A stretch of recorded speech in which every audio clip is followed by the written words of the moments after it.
예, 말씀드린 것처럼 미국 증시 어제 조금 여러 노이즈가 있었습니다만 중심을 좀 잡으면서요. 코스피는 상승세고요. 코스닥은 좀 약하고, 네, 코스닥도 낙폭을 저희 시간 시작할 때보다는 좀 좁힌 분위기인데요. 오늘 시황 해설은 신한투자증권 영업부 이선엽 이사님과 함께하도록 하겠습니다. 이사님 어서 오십시오. 네, 안녕하십니까. 지난해 장이 전체적으로 어려웠지만 네. 그래도 일부 섹터나 테마들이 살아 있어서 수익을 낸 분들이 있는데 대표적인 게 이제 태조 이방원으로 불리는 테마였고요. 그 신조어를 만들어내신 분 저작권료 좀 받으셨습니까? 아닙니다. 못 받았습니까? 예. 예, 오늘 주제 보겠습니다. 1월 장이 이렇게 생각보다 강한 이유는 무엇인지 좀 살펴보겠고요. 이후의 투자 전략들 단순히 설 전후 이것보다는요. 이사님과는 좀 더 큰 그림의 올해 전략들을 거시적인 투자 환경과 또 투자의 키워드를 살펴보겠습니다.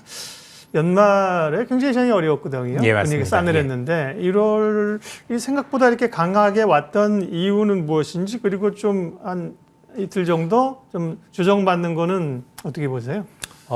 이틀 정도 조정받은 거에 대해서 아직까지는 큰 우려가 있다라고 생각지는 않고요. 네. 최근에 어쨌든 반등폭도 제법 됐기 때문에 일정 수준의 되돌림이 있는 구간이 왔을 뿐이다 정도로 네. 생각을 하고 있습니다. 사실 올 1월이라고 해서 사실 지난 연말하고 크게 다르진 않지만 글로벌 시장에서 올해 시장 특히 1월 들어서 이전과 다른 어떤 변수가 등장했다라는 게 좀 중요해 보이는데요. 첫 번째 올해 시장을 이제 가늠해 볼 수 있는 가장 큰 변수 중에는 네. 저는 물가도 굉장히 중요하지만 중국의 등장이라고 생각을 해요. 사실 어떻게 보면 우리가 코로나 이후에 사실 중국이란 변수가 거의 지워졌었죠. 아무래도 중국이란 국가 자체가 봉쇄도 너무 엄격하게 했고 또 그 봉쇄를 필 기미가 우리가 완화시킬 기미가 전혀 보이지 않는 기간이 길다 보니까 네. 아마 저 말고도 여기서 많은 방송을 하셨던 분들이 우리가 그동안 지켜보면 이게 도대체 한국 시장을 분석하는 건지 미국 시장을 분석하는지 모를 정도로 미국 중심의 어떤 그 경기 지표 분석에 우리가 올인을 했었다라는 네. 거죠. 그만큼 지금 시장에 굉장히 깊게 퍼져 있는 이 경기 침체에 대한 우려 자체가 사실 미국 경제가 안 좋을 거라는 걸 전제로 시장에 대한 시나리오를 짜고 있었던 건데 최근에 중국이 우리가 생각했던 것보다 훨씬 더 빠르고 강력하게 리오프닝에 나서면서 이제 앞으로 중국 시장에 다시 진입하기 시작하면 그거에 따른 결과가 어떻게 될 것이냐에 대한 결과가 반영된 게 우선적으로 있다고 생각을 하고 있습니다. 사실 중국의 리오프닝은 단순히 리오프닝에 그치는 게 아닌 게 글로벌 시장에서 전체 소비에서 차지하는 비중이 중국이 14%입니다. 미국이 28%고 예. 아무래도 미국의 비중이 크기 때문에 역시 미국 경제 중심으로 봐야 되겠지만 미국이 어느 정도 무너지는 걸 중국이 밑에서 받쳐줄 수 있다라면 사실 경착륙 우려는 상당 부분 경감할 수 있을 거고 요거는 최근에 다보스 포럼도 그렇지만 여러 가지 전미 경제학회에서 나오고 있는 많은 글로벌 경제학자들의 목소리 자체가 분명히 톤이 많이 낮아졌어요. 지난해만 하더라도 경기에 대해서 상당히 비관적인 어떤 얘기들이 강했다라면 최근에 나오고 있는 글로벌 경제학자들의 공통적인 목소리는 최악은 피해갔다. 전쟁도 생각보다 영향이 덜했고 우리가 물가도 이제 잡히기 시작한 것 같고 특히 중국에 대해서 와일드카드다. 이게 중국이 좋아지기 시작을 하면 세계 경제는 의외로 나빠지지 않을 수 있다. 즉 안 나쁘다가 아니라 우리가 생각하는 것보다는 덜 나빠질 수 있다라는 의견들이 굉장히 많이 나오고 있다고 보시면 될 것 같고요. 우선 말씀드렸던 이런 중국이 새로운 어떤 변수로 등장해서 시장에 긍정적인 역할을 해주고 있는 게 가장 크다라고 보여지고 두 번째는 어찌됐든 물가의 영향에서 자유로울 수 없는데 최근에 헤드라인 물가 즉 미국의 일반적으로 보여주는 물가 지수가 6.5%까지 하락을 했으니까 일단 한시름을 던 거죠. 거기에 우리가 알고 있었던 근원 물가 중에서도 임금은 여전히 문제가 있지만 주거비 같은 경우는 올랐다고 하더라도 이미 주택 가격이 빠져 있으니까 1년 정도 후행하는 시차를 감안했었을 때 서서히 아래쪽으로 반영하겠죠. 그러면 긴 그림을 그려봤었을 때 올 상반기는 사실 물가에 대한 영향이 적진 않지만 우리한테는 부정적인 영향보다는 사실 긍정적인 영향이 더 큽니다.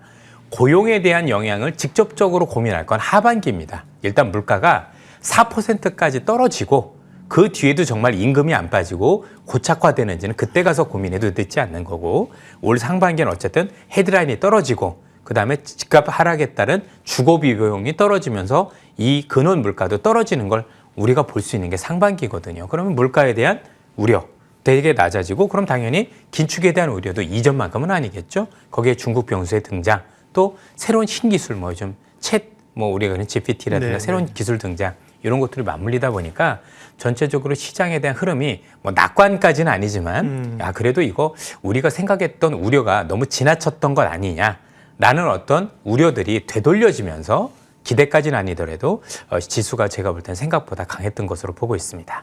예, 말씀드린 것처럼 뭐 1월의 흐름들 설 이후에 직후에 어떻게 할 거냐보다도 이제 올해 큰 그림들을 좀 그리는 건데 중요한 키워드를 이제 몇 개 말씀하셨습니다. 중국 얘기.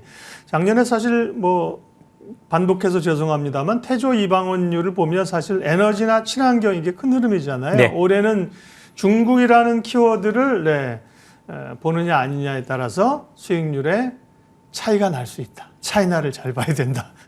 그리고 물가, 기술, 뭐 AI 요즘 이런 것도 나옵니다.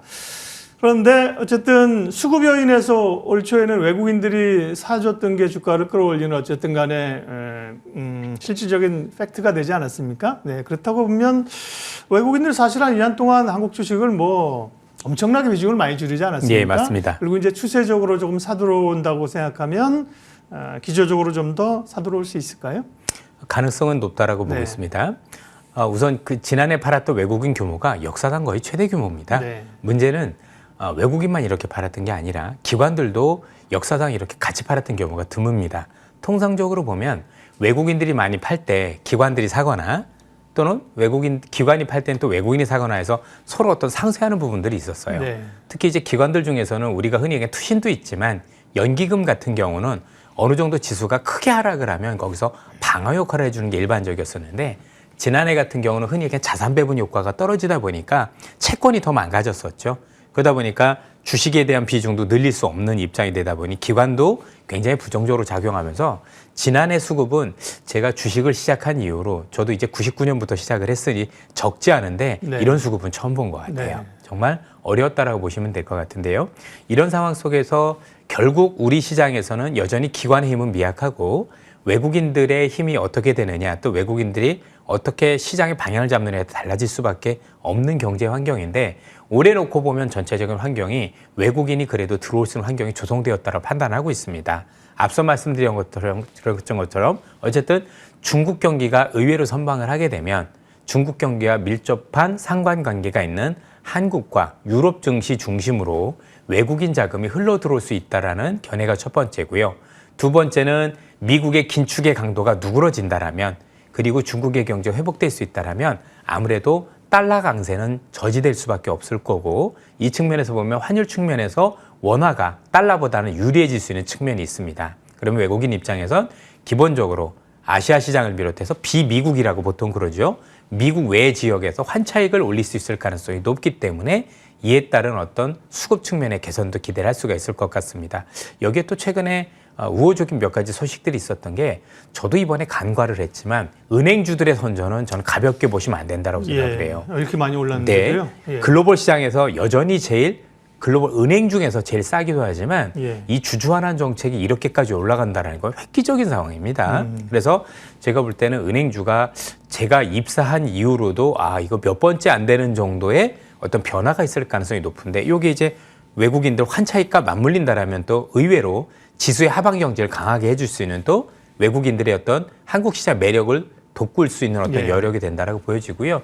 마지막으로는 최근에 저도 몇몇 반도체 애널리스트 분들의 비유를 봤지만 삼성전자를 비롯한 반도체 시황에 대해서 아직은 알 수 없지만 하반기엔 그래도 지금보다 나아질 수 있다는 견해들을 주고 계신 것 같아요. 이렇게 된다면 궁극적으로 사실 외국인들이 더 볼 수 있다. 그리고 요건 이제 번외인데 최근에 그 추경호 장관이셨나요? 하여튼 국내 이쪽에서도 외환 시장과 관련해서 거래 시간 늘리고 그게 늘리다. 사실은 MSCI에서 요구하는 맞습니다. 거잖아요. 결국 이걸 하고 있다는 것 자체가 우리가 선진국 지수로 가게 한 어떤 그 전 단계라고 생각을 한다면 이런 점들도 외국인 입장에서 놓고 보면 한국 시장을 다시 바라볼 수 있는 계기가 될 수 있다는 점에서 시장의 방향을 결정하는 외국인들한테는 우호적인 변수니 올해 시장을 놓고 보면 지난해보다는 외국인들이 국내 시장에 더 진입을 할 수 있는 그런 여건이 많이 만들어졌고 당연히 저는 이에 따라서 뭐 시기적으로 많이 달라질 수 있겠지만 외국인의 추가 매수 가능성 여전히 높게 보고 있는 편입니다. 외국인들을 우리가 이제 경험칙으로 보면 그래도 추세를 가지고 사고 팔지 않습니까? 네. 뭐 기관들은 사실 뭐 투신이나 이런 쪽은 뭐 하루하루가 본인들도 하루하루 내일 사야 될지 안 사야 될지 미안한 말이지만 모르실 거예요. 그만큼 호흡이 빨라졌는데 외국인들은 사면 뭐 쭉 사고 쭉 팔기 때문에요. 긍정적으로 보셨고. 예, 그러면 뭐 단도직입적으로 들어가서 지금 몇 가지 키워드를 말씀을 해 주셨는데요. 이제 올해 좀 길게 보면 뭐 연간 안 되면 상반기 정도라고 보더라도 좀 좋게 보시는 집중해야 될 섹터나 업종 얘기를 해주세요. 그리고 나서 시간이 남으면 제가 뭐 성장주 단도 포함이 안 돼 있으면 여쭤보겠습니다. 네. 전체적으로 올해는 생각보다 이제 시기적으로 여러 섹터들이 이제 돌아가면서 순환매를 기록할 가능성이 높은 게 네. 이미 아시겠지만 시장이 너무 많이 빠져 있습니다. 사실 뭐 어떤 업종이라고 할 거 없이 거의 모든 업종이 다 생각보다 많이 빠져 있기 거의 때문에 낙폭과대 네, 매력이 맞습니다. 있죠. 예. 결국에는 조금만 모멘텀이 있다고 하더라도 뭐 흔히 얘기하는 쇼커버라고 보통 그러죠. 공매도 친 거에 대해서 반대급부만 들어오더라도 분기별로 순환매 가능성이 높기 때문에 사실 굉장히 큰 모멘텀들이 있는지 없는지 그 업종에 대해서 그 업종에 대한 모멘텀은 긍정적인 모멘텀이 필요한 것도 있겠지만 그거보다는 야 우리가 생각했던 것보다 그렇게 나쁘진 않을 것 같은데 라는 점만 있더라도 제가 볼 때는 전환점이 될 수 있습니다. 그러니까 지금 시각의 전환을 바꿔야 되는 건 뭐냐면 너무 얼어 있으니까 이 언게 조금 녹기만 해도 여전히 차갑긴 해도 그것만 해도 주가는 굉장히 크게 오를 수 있다라고 보여지고요. 또 거기에 이제 최근에 저는 중국의 리오프닝은 결코 가볍게 봐서는 안 된다라고 생각을 하고 네, 있어요. 단순히 소비주 올라가는 네네. 정도보다 더 예. 큰 그 물결이다 보시는 거죠. 그리고 예. 그 중국의 어떤 그 소비 여력이나 리오프닝도 우리가 좀 기대했던 것보다도 더 강하게 이루어질 가능성이 높다라고 판단을 네. 하고 있습니다. 왜냐면 그만큼 제가 중국을 10수년 동안 사실 100번을 넘게 가보면서 중국을 경험했던 건 하나였습니다. 우리가 생각했던 것보다 훨씬 더 크구나. 그리고 훨씬 더 강력하구나라는 걸 느꼈죠. 사실 네. 저도 한국에서 태어났고 한반도라는 좁은 지역에서 생활을 하다가 뭐 미국도 자주 가보고 중국도 자주 가보고 유럽도 자주 가보지만 중국의 스케일은 남다릅니다. 어찌됐든. 근데 이 국가가 무려 3년 동안 갇혀 있다가 보복 소비를 한다는 것 자체는 우리가 생각했던 보복 소비보다 훨씬 더 강하고 훨씬 더 지속될 가능성이 높다. 물론 몇 년 간다 이런 건 아니지만 어쨌든 그 기간 안에 우리가 생각한 것보다 더 강력한 어떤 그 소비를 유발할 가능성이 높지 않을까라는 측면에서 일단 이쪽을 말씀드리고 싶고요. 그러면 중국 관련주는 봐야 된다. 네. 네. 그다음에 중국 두 번, 관련주라 하면 뭐 우리가 알고 있는 흔히 얘기하는 소비 관련주들이겠죠. 네, 뭐 네. 여행 관련주들도 예. 있을 거고 여러 가지 관련해서 저는 여기서 IT도 해당이 된다라고 생각을 네, 네. 해요. 우리가 보통 코로나 때는 기억하시겠지만 한국이라든가 여러 국가들은 먼저 내구재 소비부터 먼저 하고 그 내부재 소비가 끝난 다음에 보복 소비를 서비스 수업을 많이 했는데 중국은 워낙 봉쇄가 강하다 보니까 그 내구재 소비도 그렇게 생각만큼 많이 일어나지는 않았어요. 왜냐면 배달도 안 되니까 네네. 아예 그러다 보니까 그리고 소비 중심 사회잖아요. 그렇습니다. 예. 그러다 보니까 뭐 엄청나게 수요가 대단하다 이런 정도 네. 아니더라도 이 정도면 충분히 미국의 경착륙을 막을 수 있을 정도의 효과는 전 충분히 줄 수 있다. 그리고 워낙 기대치들이 낮기 때문에 네. 그 정도 소비만 하더라도 예를 들어서 반도체 재고도 생각보다 빠르게 줄어들 수 있을 가능성도 있는 거고 네. 그다음에 또 휴대폰이 너무 안 나갔는데 애플 휴대폰만 잘 팔려도 우리 반도체도 들어가는 거 아니겠습니까? 네. 또 관련 부품도 있을 거고 중국 예. 관련주 제가 말씀 좀 끊어서 죄송합니다. 시간이 늘 제한돼 있어서 예. 그다음에 중국 관련주 뭐 키워드를 계속 말씀하시고 또 뭐를 좀 봐야 됩니다. 또 하나는 최근에 얘기가 되고 있는 챗 GPT라는 네. 이 새로운 AI는 네. 말 그대로 AI에 대한 새로운 신기원을 전 이루었다라고 생각을 합니다. AI. 사실 움직이고 있는 기업들 중에서 아직까지는 테마성 기업들이 많지만 네. 저는 이 정도 파괴력이면 거의 메가톤급 예전에 구글의 유튜브가 나왔을 정도의 그 이 정도예요? 효과 정도가 저는 있다라고 생각을 합니다. 이거는 기술력을 아는 만큼 활용성을 아는 만큼 시장이 보인다라고 생각을 하는데 네. 이게 아마 지속적으로 우리가 알고 있는 아류작들도 나오고 뭐 할 거면서 의외로 시장의 반향을 일으킬 가능성이 전 대단히 높다라고 생각을 하고 있고 결국 우리가 향후에 디지털 시대에 뭘 봐야 되느냐 뭐 메타버스도 뭐 얘기가 있었지만 저는 이번에 챗 GPT가 그런 역할을 많이 해줄 거다라고 판단을 하고 있습니다. 네.